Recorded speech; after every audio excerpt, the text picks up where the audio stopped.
நான் பழையபடி இன்ஸ்பெக்டர் ஆயிட்டேன். நீயும் பழையபடி ஹவுஸ் ஒய்ஃப் ஆயிரு. அதெல்லாம் முடிஞ்சு போன விஷயம். தேவ் கன்ஸ்ட்ரக்ஷன் எம்டினா அது பத்மினி தானே எல்லாருக்கும் தெரிய வந்துருச்சு. இங்க பாரு, என் மேல பவித்ரா புகார் கொடுத்ததுனால தானே நான் பாதிக்கப்பட்டேன். அதுக்கு பழி வாங்கத்தான் இப்ப கம்பெனியை ஒப்படைக்க முடியாதுன்னு சொல்ற. அதுவும் ஒரு காரணம் தான். ஒரு உண்மையை நான் உங்ககிட்ட சொல்றேன். என் மேல பொய் புகார் கொடுத்து என்னை டியூட்டில இருந்து ரிலீவ் பண்ணதே பவித்ரா தான். ஏன் தெரியுமா? என் உயிரை காப்பாத்துறதுக்கு தான். உங்க போலீஸ் டிபார்ட்மெண்ட்டை விட பவித்ரா பவர்ஃபுல்லோ? பவர்ஃபுல் இல்ல, ஆனா பிரில்லியன்ட். என்னைக்குதான் பவித்ராவை விட்டு கொடுத்து பேசிருக்கீங்க? கோவாவுக்கு ஸ்பெஷல் ட்ரைனிங்காக பாண்டியன் போறாரு. கோவாவில் அவர் உயிருக்கு ஆபத்து இருக்கு. நாங்க சொன்னா ட்ரைனிங் போறதை தடுக்கிறதுக்காக சொல்றாருன்னு நினைச்சுக்குவாரு மேடம். அதனால நீங்க அவர் மேல ஒரு கம்ப்ளைண்ட் கொடுங்க. அதை வச்சு நாங்க டியூட்டில இருந்து ரிலீவ் பண்ணிடுறோம்னு ஒரு அசிஸ்டன்ட் கமிஷனர் பவித்ரா கிட்ட சொல்லியிருக்காரு. அதை நம்பிதான் என் மேல புகார் கொடுத்தாங்க. இதுதான் உண்மை. கதை நல்லதா இருக்கு, ஆனா ரொம்ப பழசா இருக்கு. ஏய், கதையா சொல்லிட்டு இருக்கேன். இப்ப நீ ஒரு முடிவுக்கு வந்தே ஆகணும். பவித்ரா கிட்ட கம்பெனி போயே ஆகணும். நான் எம்டியா இருக்கிறதுல உங்களுக்கு என்ன பிரச்சனை? ஒரு பதவியில உட்கார ஆசைப்பட்டா அதுக்குண்டான தகுதி இருக்கணும். அது உன்கிட்ட இல்ல. எல்லாரும் பிறக்கும் போதே தகுதியோட பிறக்கறதில்ல.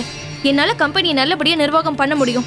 இங்க பாரு, நீ என் குழந்தைக்கு நல்ல அம்மாவா இருந்தா போதும். அதுல நான் எந்த குறையும் வைக்கலையே.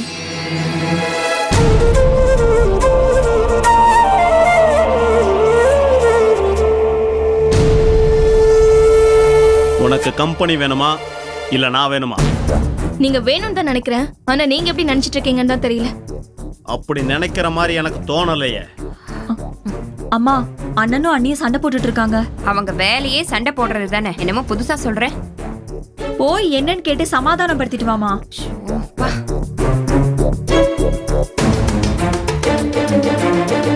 டாக்டர், எனக்கு எதுவும் பிரச்சனை இல்ல. எனக்கு வெறும் மயக்கம்தான். ஹீமோகுளோபின் குறைவா இருக்க மாதிரி தெரியுது.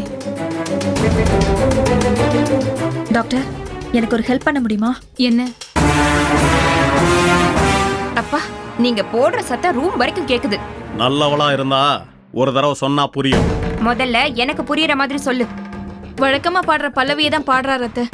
என்ன, பவித்ரா கிட்ட கம்பெனி கொடுத்துடணுமா? என்கிட்ட அதை தவிர வேற என்ன பேச போறாரு? நான் நேர்மையா இருக்கிற மாதிரி என்ன சுத்தி இருக்கிறவங்களும் நேர்மையா இருக்கணும்னு நினைக்கிறேன். அது தப்பா? நேர்மையா இருந்து என்னத்தடா சாதிச்ச? ஒருத்தன் நேர்மையா வாழ்றதே பெரிய சாதனை தான். உனக்கெல்லாம் எப்படி புரியும்? பத்மினி, கம்பெனியை வாங்குறப்பதான் என்கிட்ட ஒரு வார்த்தை சொல்லல. இப்ப அதை யாருக்காவது கொடுக்கற ஆசை இருக்கா? நான் ஏன் அத்தை கொடுக்க போறேன்? அப்படி கொடுத்த நான் உனக்கு மாமியாராவே இருக்க மாட்டேன். அம்மா, சினிமால வர்ற வில்லி மாதிரி பேசாதம்மா. டேய், கம்பெனி விஷயத்துல நீ தலையிடாத பாண்டியா. அது நம்ம குடும்ப சொத்து. என்ன குடும்ப சொத்து? டாக்டர், அவளை பாத்துட்டீங்களா? பாத்துட்டு என்ன பிரச்சனை? உங்க பொண்ணுகிட்டயே கேட்டு தெரிஞ்சுக்கங்க. பாண்டியா,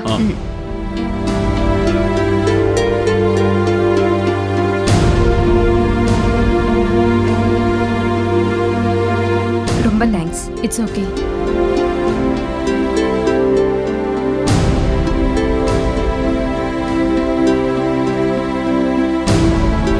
என்னேந்திரா, டாக்டர் என்ன சொன்னாங்க? ஏன் டாக்டர் உங்ககிட்ட எதுவும் சொல்லலையா?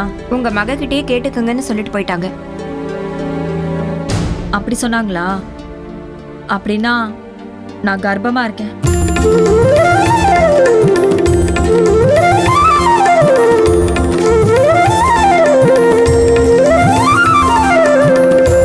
அப்படியா? இந்த சந்தோஷமான விஷயத்த ஏன் டாக்டர் அம்மா சொல்லாம போயிட்டாங்க? சர்ப்ரைஸா இருக்கட்டுமே சொல்லாம போயிருப்பாங்க.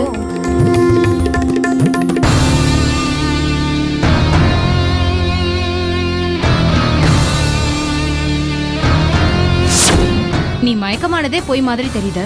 இதுல கர்ப்பமா இருக்கன்னு வேற பொய் சொல்ற. சாரிம்மா. டாக்டர், வெளியில கேட்டா உங்க மகக்கிட்டே கேட்டுக்கோங்கன்னு ஃபீஸை மட்டும் வாங்கிட்டு போங்க. உங்க அம்மா கிட்ட நான் எதுவும் சொல்ல மாட்டேன், போதுமா?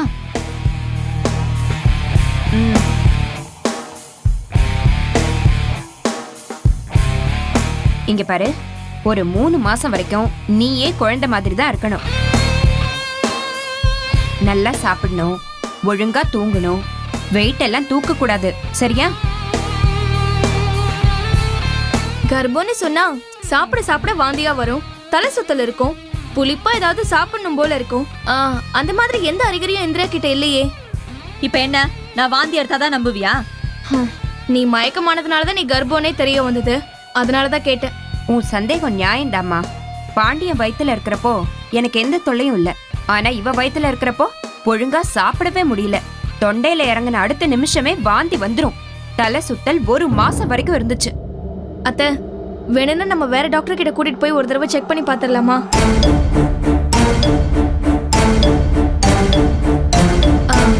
ஏன் சொல்றேன்னா, வயித்துல இருக்கிற கட்டியே கர்ப்பம்னு சொல்லி ட்ரீட்மெண்ட் கொடுக்கற டாக்டருங்களும் நம்ம ஊர் ஹாஸ்பிட்டல்ல இருக்காங்க. இவங்களும் நமக்கு தெரிஞ்ச டாக்டர் தான் பத்மினி. பிரசவம் பாக்குறதுலயே ஸ்பெஷலிஸ்ட். நம்ம இந்திராவுக்கும் அவங்க கிட்ட தான் பிரசவம் பார்க்கணும். அம்மா, எனக்கு கொஞ்சம் ரெஸ்ட் எடுக்க விடுங்க ப்ளீஸ். சரி, நீ மெதுவா நடந்து ஹாலுக்கு வா. நீ இன்னும் சாப்பிடவே இல்ல. ஏய், மெதுவா மெதுவா, இப்பதானே சொன்னேன். வா, பார்த்து கூட்டிட்டு போ.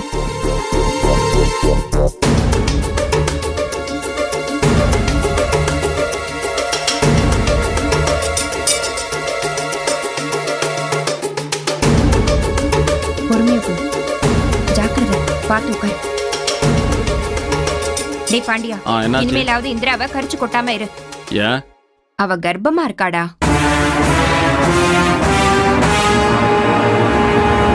அப்போ இன்னும் 1.5 வருஷத்துக்கு இங்க தானா? ஆமா, பேசாம வேலையை பார்த்துட்டு போ. இந்த வீட்டுல ஆளாளுக்கு நடந்துக்கிறத பார்த்தா நான் உண்மையாலுமே ரவுடி ஆயிடலான்னு தோணுது.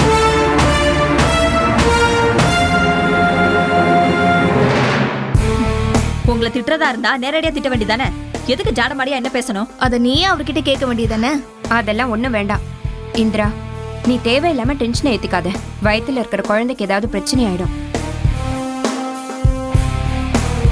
தெரிஞ்சோ தெரியாமலோ கர்ப்பம்னு சொல்லிட்டேன்.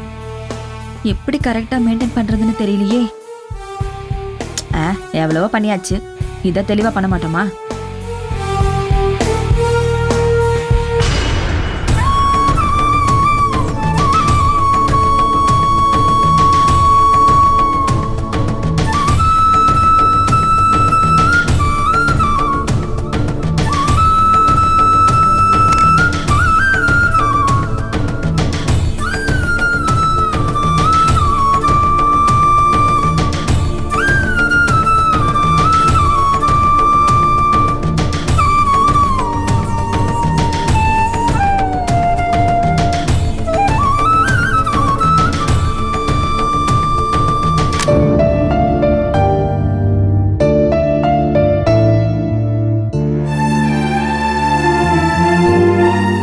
என்னன்னு ஏன் தலைவிதி? எனக்கு தான் தூக்கம் வர மாட்டேங்குது. நீயாவது தூங்கலாம்ல. நீ உன் புருஷனை நினைச்சு தூக்கத்தை இழந்திருக்க. நான் உன்னுடைய நிலைமையை நினைச்சு தூங்காம இருக்கேன் பவித்ரா. தூங்க ஆரம்பிச்சா யார் யாரோ கனவுல வராங்க, அவரை தவிர. அதுக்கப்புறம் தூக்கமே போயிடுது. நீ மனவிரக்தியோட இருக்கிறதுனால தான் தூக்கமே வரமாட்டேங்குது. இல்லனா, நான் இப்ப சந்தோஷமா தான் இருக்கேன். சந்தோஷமா?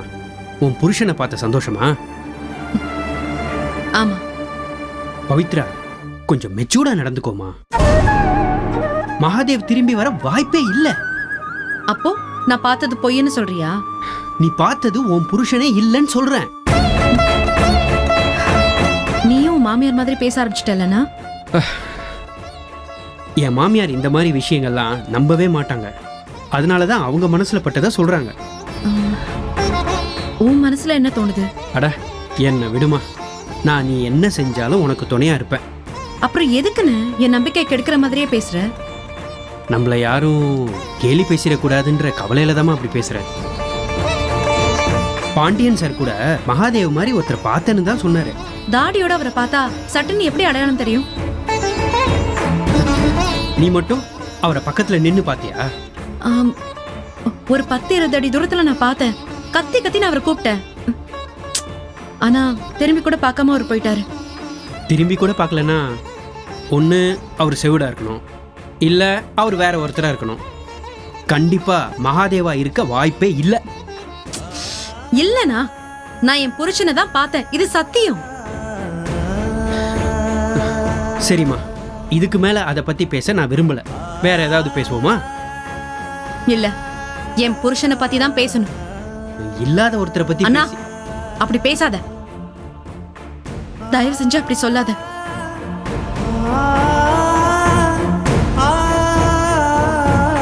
எப்பவாவது உனக்கு அகைன்ஸ்டா பேசியிருக்கேனா பவித்ரா?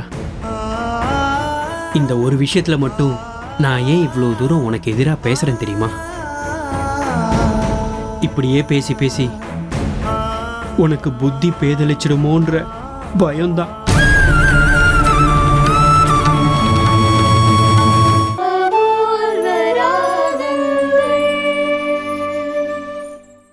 இப்படியே பேசி பேசி உனக்கு புத்தி பேதலிச்சிடுமோன்ற பயம்தான்.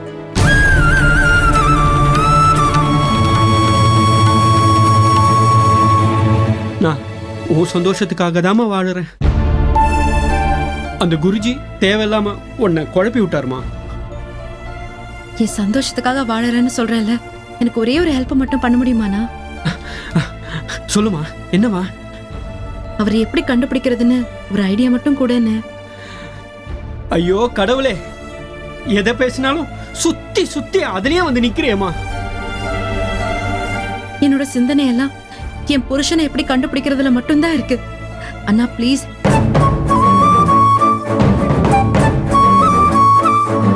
அண்ணா ப்ளீஸ் ஹெல்ப் பண்ணுண்ணா. சரி, மகாதேவ் போட்டோவை வாட்ஸ்அப், ஃபேஸ்புக், ட்விட்டர், இன்ஸ்டாகிராம் எல்லா சோஷியல் மீடியாலும் காணவில்லைன்னு ஒரு ஸ்டேட்டஸ் போட்டு விட்டுறலாமா? சோஷியல் மீடியால நமக்கு ஹெல்ப் பண்றதை விட நம்மள நோகடிக்கிற கமெண்ட்ஸ் தான் நிறைய வரும். அப்படி இல்ல பவித்ரா, யாராவது ஒருத்தருக்கு தெரிஞ்சா கூட போதும், நல்ல ரெஸ்பான்ஸ் வரும். ஒருத்தர் அவங்க அம்மா இறந்துட்டாங்கன்னு ஸ்டேட்டஸ் போட்டிருந்தாரு. அதுக்கு 1500 பேர் லைக் போட்டிருந்தாங்க. ஒரு அம்மா இறந்த விஷயத்த 1500 பேர் லைக் போட்டிருக்காங்கன்னா சோஷியல் மீடியால முக்காவாசி பேரு முட்டாளுங்கன்னு நினைக்க தோணுது. சோஷியல் மீடியால நிறைய மைனஸும் இருக்கு, நிறைய ப்ளஸ்ஸும் இருக்கு. எனிவே, உனக்கு பிடிக்கலன்னா விட்டுரு. ஒரு ஈஸியான வழி சொல்லட்டுமா? சொல்லுமா. வால் போஸ்டர், பிட் நோட்டீஸ் அடிச்சு சென்னை முழுக்க கொடுத்தா என்ன? இதை என் மாமியார் சொன்னப்போ காரி துப்புவாங்கன்னு நான் சொன்னேன். அதே கேள்வியை நீ கேட்டா நான் என்ன சொல்றது? நான் எந்த ஏரியால அவரை பார்த்தனோ அதே ஏரியால முதல்ல அந்த நோட்டீஸை கொண்டு போய் கொடுப்போம். நோட்டீஸ்ல என்ன மேட்டர் போடுவ பவித்ரா? நோட்டீஸ் மேல காணவில்லை, அதுக்கு கீழே அவரோட போட்டோ, அதுக்கு கீழே தொடர்புக்குன்னு என் நம்பரை கொடுக்கலாம். எவ்வளவு நோட்டீஸ் அடிக்கலாம்? ஒரு 1 லட்சம். ஃபர்ஸ்ட் ஒரு 5000 நோட்டீஸ் அடிப்போம், என்ன ரெஸ்பான்ஸ் வருதுன்னு பார்ப்போம். 5000 நோட்டீஸ் ஒரு ஏரியாவுக்கே பத்தாதுண்ணா.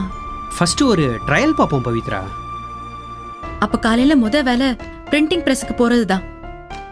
இப்பவே ஃபோன்ல சொல்லிடுறமா? இப்பவே வா. பிரஸ்ல நைட் ஷிஃப்ட் ஓடிட்டு இருக்கோம், ஆள் இருப்பாங்க.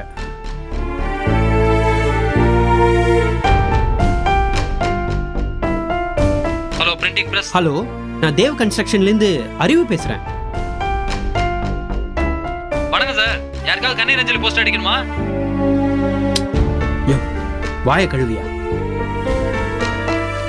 இல்ல சார், இந்த நேரத்துல யாராவது ஃபோன் பண்ணாலே கண்ணீர் அஞ்சலி போஸ்ட்டுக்காக தான் ஃபோன் பண்ணுவாங்க. சொல்லுங்க சார், என்ன மேட்ரு?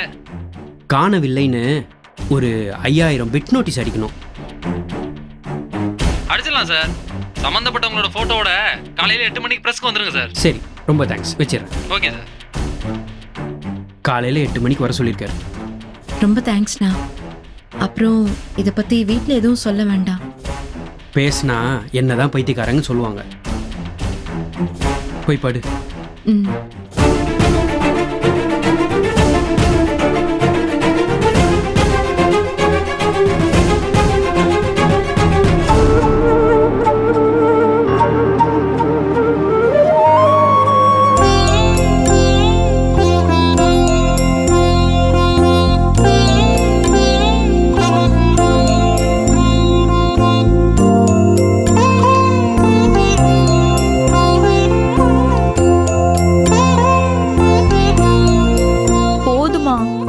சாப்பிடுமா. அம்மா போதுமா? அப்படி எல்லாம் சொல்லக்கூடாது இந்திரா. இப்ப நீ உன் குழந்தைக்கும் சேர்த்து சாப்பிடணும். நான் கர்ப்பமானது பத்மினிக்கு பொறுக்கல. என் கர்ப்பம் கலைஞ்சிடணும்னு அவ ரொம்ப ஆசைப்படுறா. நீ யார பத்தியும் கவலைப்படாத. பிரசவம் நல்லபடியா ஆகணும்னு மட்டும் நீ சாமிய வேண்டிக்க. கூட பிறந்த அண்ணன் சரியா இருந்தா தானே பத்மினி சரியா இருப்பா. சரி, இந்த பத்மினி தான் உனக்கு அண்ணியா வரணும்னு நீ தானே ஆசைப்பட்ட? நல்லவ மாதிரி நடிச்சு ஏமாத்துவான்னு எனக்கு என்ன தெரியும்? நீ உண்டா இருக்கிற விஷயம் உன் புருஷனுக்கு தெரியும்ல? சொல்லிட்ட. அவர் வந்தா நீ சண்டை போடாத. எனக்கு என்ன வேண்டுதலா அவர் கூட சண்டை போடணும்னு? அவர் உன் கூட சண்டை போட்டாலும் நீ கொஞ்சம் பொறுமையா நடந்துக்கணும். அவர் வரதே என் கூட சண்டை போடுறதுக்கு தான். பதிலுக்கு நான் சண்டை போடலன்னா நல்லா இருக்காது. வாங்க மாப்ள. அத்தை, என்ன இந்திரா, எப்படி இருக்க? போன் பண்ண உடனே கிளம்பி வந்துட்டீங்க போல இருக்கு. அம்மா கிட்ட சொன்னேன், ரொம்ப சந்தோஷப்பட்டாங்க. பின்ன அவங்களோட வம்சம் உருவாகுதுல, சந்தோஷப்படாம இருப்பாங்களா? கையோட கூட்டிட்டு வர சொன்னாங்க. நான் இங்கே இருந்துக்கிறேன். அம்மா என்ன நல்லா தான் பாத்துக்கிறாங்க. எங்க அம்மாவும் நல்லா தான் பாத்துக்குவாங்க. நானும் பக்கத்திலே இருப்பேன் இந்திரா. மாப்ள, இந்திரா இத்தனை நாள் இங்க இருந்தது பிரச்சனை இல்ல. இனிமேலும் இந்திரா இங்க இருக்கிறது தான் நல்லது. அத்தை, நீங்க பயப்பட வேண்டியதில்ல அத்தை. 7 மாசம் வரைக்கும் எங்க வீட்டுல இருக்கட்டும். 7வது மாசம் வளகாப்பு நடத்தி நீங்க கூட்டிட்டு வந்துருங்க. வளகாப்பு வைக்கிறதுக்கு 2 நாளைக்கு முன்னாடி நான் வீட்டுக்கு வரேன். வளகாப்பு முடிஞ்சதும் நான் திரும்பி அம்மா வீட்டுக்கு வந்துடுறேன். இந்திரா, திரும்ப நீ ஒரே விஷயத்த தான் சொல்லிட்டு இருக்க. ஆமா, நான் அம்மா வீட்டை விட்டு வரமாட்டேன். அத்தை, நீங்களாச்சும் கொஞ்சம் சொல்லக்கூடாதா? முரன்னு ஒண்ணு இருக்குல்ல அத்தை. மாப்ள, நாம என்ன வெளியூர்லயா இருக்கோம்? எங்க வீட்டுல இருந்தா என்ன, உங்க வீட்டுல இருந்தா என்ன? கர்ப்பமா இருக்கிறப்ப நானும் கூட இருக்கணும் அத்தை. நீங்களும் இங்கேயே தங்கிக்குங்க மாப்ள. இதுவும் உங்க வீடு தானே. இந்திரா, தான் தோன்றித்தனமா போனதுக்கு நீங்களும் ஒரு காரணம்.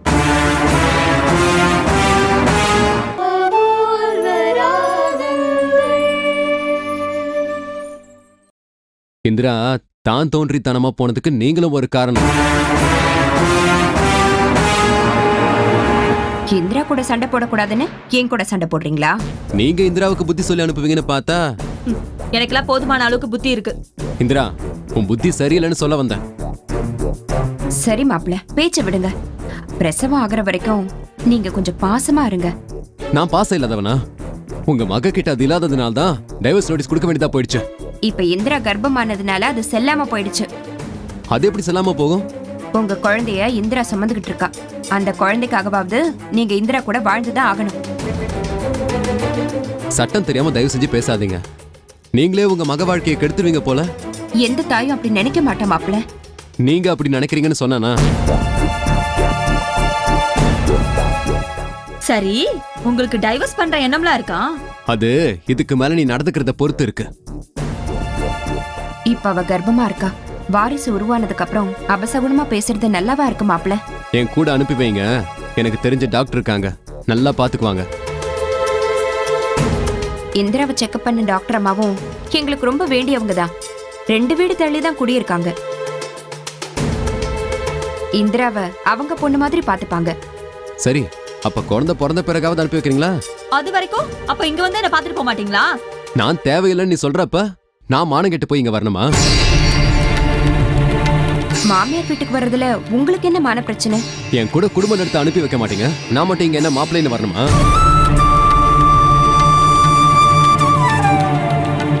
மகளை கல்யாணம் பண்ண மருமகனை எப்படி கவனிக்கணும்னே உங்களுக்கு தெரியல.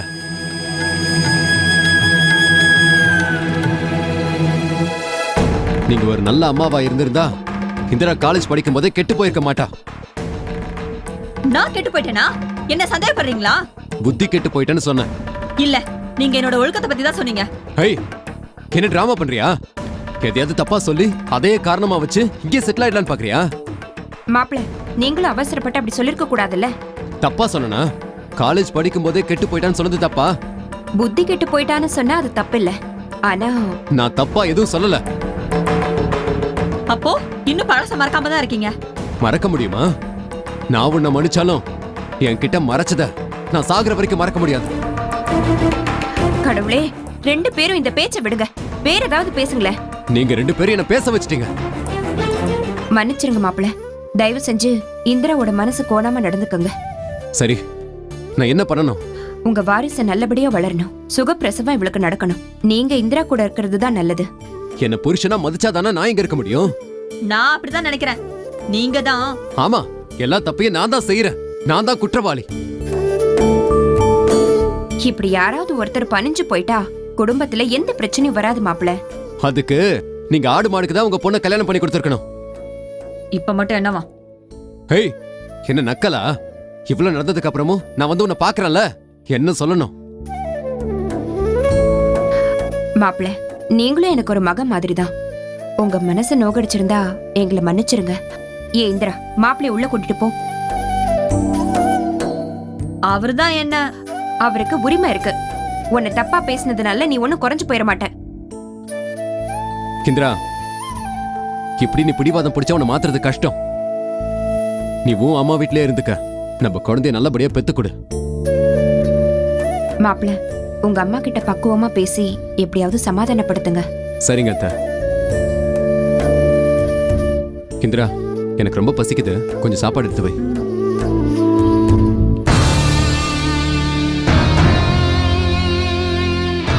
இவரு வேற இங்க டேரா போட்டுட்டாருன்னா நம்ம குட்டு வெளிப்பட்டுடுமே. பெருசா ஒரு சண்டை ஆரம்பிச்சாதான் இது சரியா வரும்.